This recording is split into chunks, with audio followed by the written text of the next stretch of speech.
Halo, assalamualaikum warahmatullahi wabarakatuh. Selamat datang kembali guys di channel Trader FX.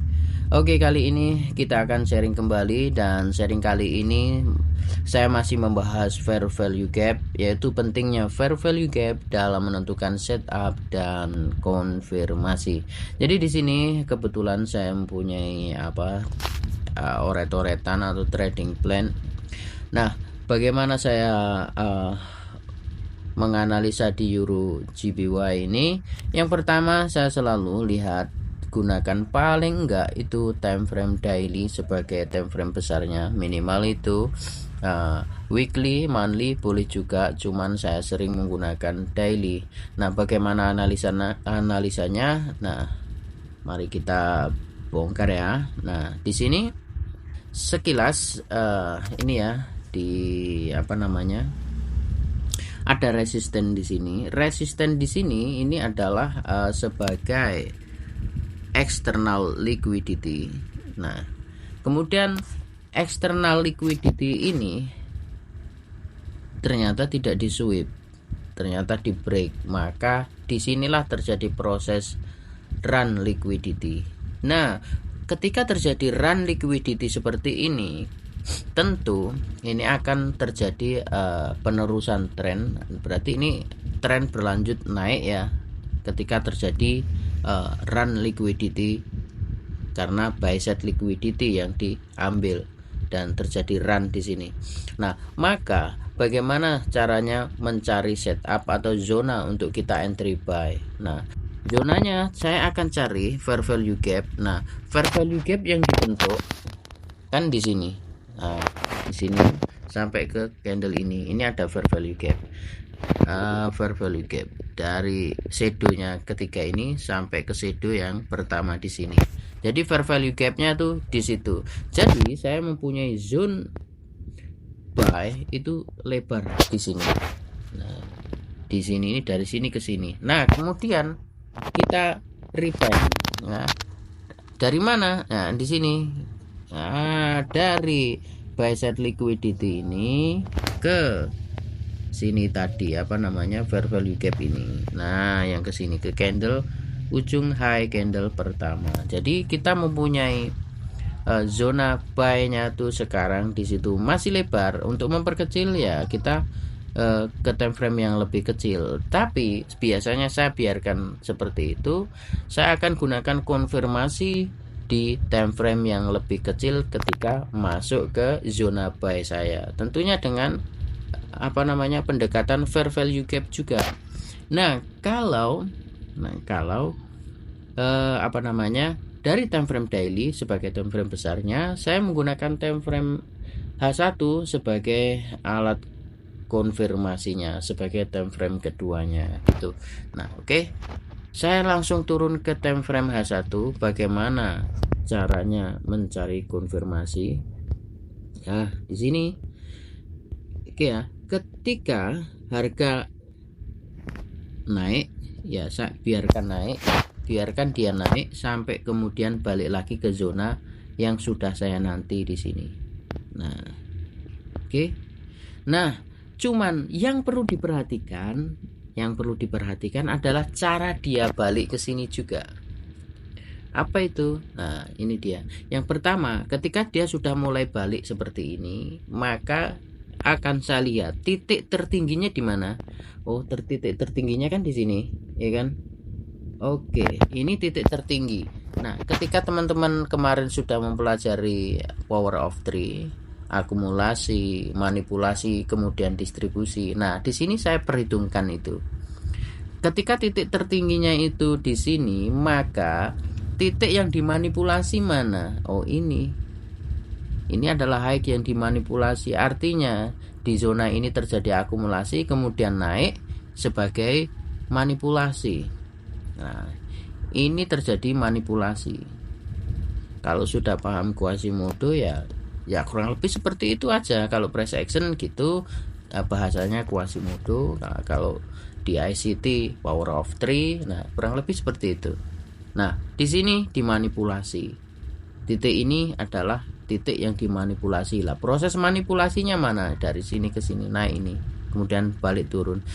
Kalau dia turun masih di sini, main-main di sini, ini belum saya katakan ini adalah manipulasi. Sebelum terjadi yang namanya displacement ke bawah. Displacement ke bawah harus break titik terendah dari titik tertinggi yang dimanipulasi. Artinya titik ini. Oke, harga di sini harus di break dulu untuk memvalidkan bahwa gerakan ke sini ini hanya manipulasi. Maka harus di break ini. Oke, dan ngebreaknya pun dia harus membuat fair value gap. Di sini adanya. Jadi, nah ini kebetulan bagusnya dia di sini membuat fair value gap, di sini juga ada fair value gap yang direspect. Artinya fair value gap yang di sini bisa saya katakan sebagai second leg. Nah, leg pertama itu ini, kemudian yang kedua ini, dan menghasilkan fair value gap di sini. Oke, nah maka kemungkinan besar harga akan mantul dari fair value gap di second leg ini. Nah, oke. Nah, ketika terjadi seperti ini dan ternyata benar mantul, padahal di sini kan, nah di sini ketika dia sudah masuk ke sini, kemudian naik di sini membuat second leg di sini, maka kita harus perlu hati-hati. Artinya seandainya toh naik, kemungkinan akan tetap mantul di zona ini. Nah, kebetulan ketika dia naik hanya membuat fair value gap di sini, di respect, nyentuh, balik lagi ke sini. Tapi ketika dari fair value gap yang pertama, fair value gap buy yang kecil ini, nyentuh, kemudian naik, tapi naiknya nggak membuat fair value gap lagi, artinya tidak membuat second leg. Nah, artinya juga bahwa dorongan ke bawah itu masih kuat gitu, karena masih ada penghalang ini. Maka di sini ya sebaiknya jangan kita buy dulu gitu. Oke. Nah, targetnya di sini second leg ini adalah ngebreak support yang dibuat di sini. Ini eksternalnya gitu. Untuk skala H1, maka targetnya di sini. Nah, ketika dia turun lagi untuk menuju ke sini, harus kita perhatikan juga cara dia turun ke sini. Nah, ternyata dia turun ke sini membuat fair value gap juga nih di sini. Dan fair value gap di sini direspect benar. Cara ngerespeknya pun sangat bagus. Bagusnya bagaimana? Nah, ketika dia masuk sini, nah ini ada sweep liquidity di sini. Turun, spread. Balik lagi di second leg fair value gap, dia masih direspect sehingga dia turun. Padahal kenapa kok nggak entry sell? Karena planning kita buy. Secara H1 planning kita buy.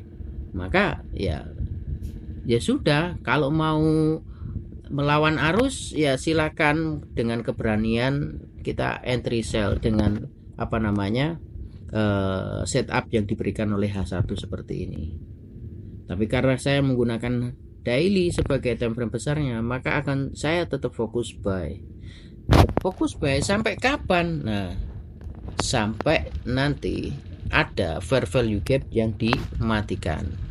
Nah, oke. Nah, di sini fair value gap sell masih mendominasi dan selalu mampu mengebreak, ya kan? Mampu mengebreak ini ya, support-support yang dibentuk ketika kembali ke fair value gap. Nah, dari sini ngebreak ini. Kemudian balik lagi dia waktu ngebreak ini turunnya juga membuat fair value gap di sini.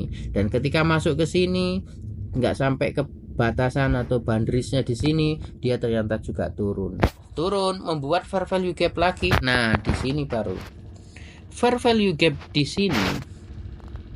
Ketika harga ini naik, ternyata tidak diindahkan. Di sini sudah tidak direspect. Maka saya akan mencari fair value gap buy untuk entry dan saya ketemu di sini. Nah, fair value gap buy yang dibentuk kecil di sini. Dan ini masih saya katakan ini adalah first leg. Jadi masih belum begitu aman. Tapi kita sudah tahu batasan stop lossnya di ujung sini, batasan boundariesnya di sini, fair value gapnya di sini. Nah, targetnya ya minimal 1/2. Di mana? Nah, saya ngambil di sini. Oke. Nah, di atasnya zone yang dibuat oleh daily ini tadi. Ya, paling dekat di sini. Oke, dan di sini ternyata 1:2 lebih dikit, hampir 1:3. Nah, ketika ini nanti dia mampu break resisten yang dibentuk di sini dan membuat fair value gap baru, nah sebagai second leg, maka kita bisa follow lagi entry sampai ke target yang diberikan oleh daily, yaitu di high-nya di sini. Nah, kurang lebih seperti itu. Begitulah cara pendekatan bagaimana mencari konfirmasi yang hati-hati menggunakan fair value gap.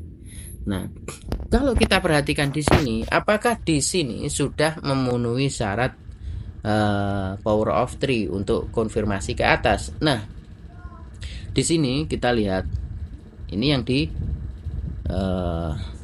manipulasi.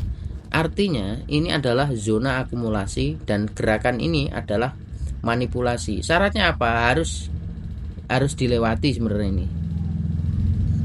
Harus dilewati. Oke.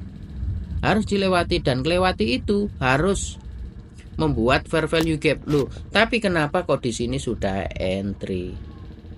Nah ini gimana, apa ya pembahasannya? Ini memang belum belum dilewati, tapi ini agak sedikit kurang teoritis atau kurang lengkap gitu ya kalau kita menggunakan pendekatan power of 3. Karena apa? Untuk displacement sendiri di sini belum di break. Nah, tapi kenapa kok saya sudah mengambil keputusan buy di sini? Itu karena di sini ini sudah terjadi manipulasi nih, tapi ini fair value gap yang besar ini sudah nggak di respect. Itu kuncinya. Saya menggunakan fair value gap. Setelah dia memanipulasi, mengambil liquidity di sini, kemudian akumulasi di sini dan naik meskipun pelan, tapi fair value gap di sini ini sudah nggak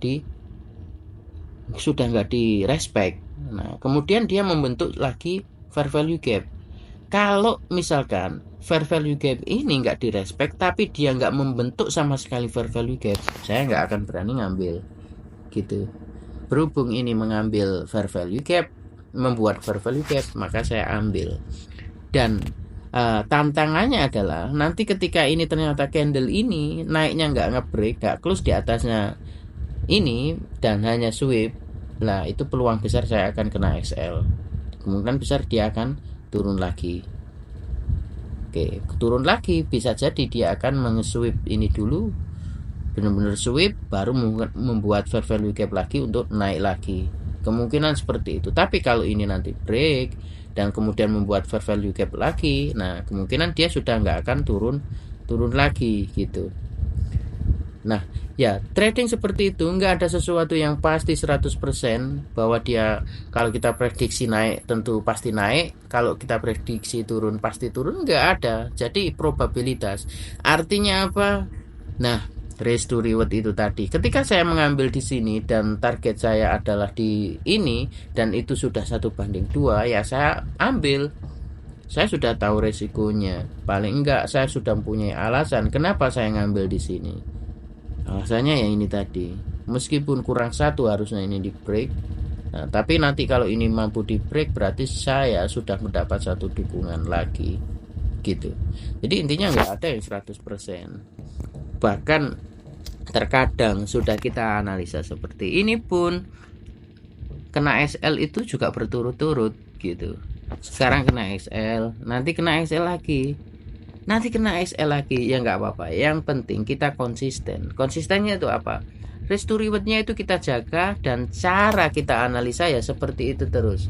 Dalam satu akun gunakan satu teknik atau metode, jangan dicampur-campur.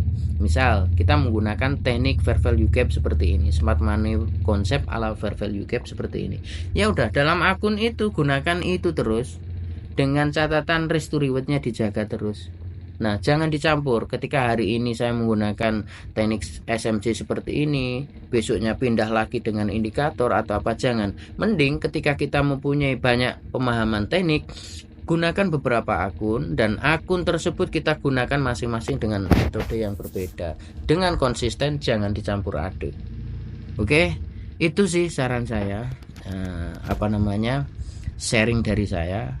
Semoga bermanfaat. Ya, kurang lebihnya seperti ini. Semoga bisa dipahami. Saya akhiri. Wassalamualaikum warahmatullahi wabarakatuh.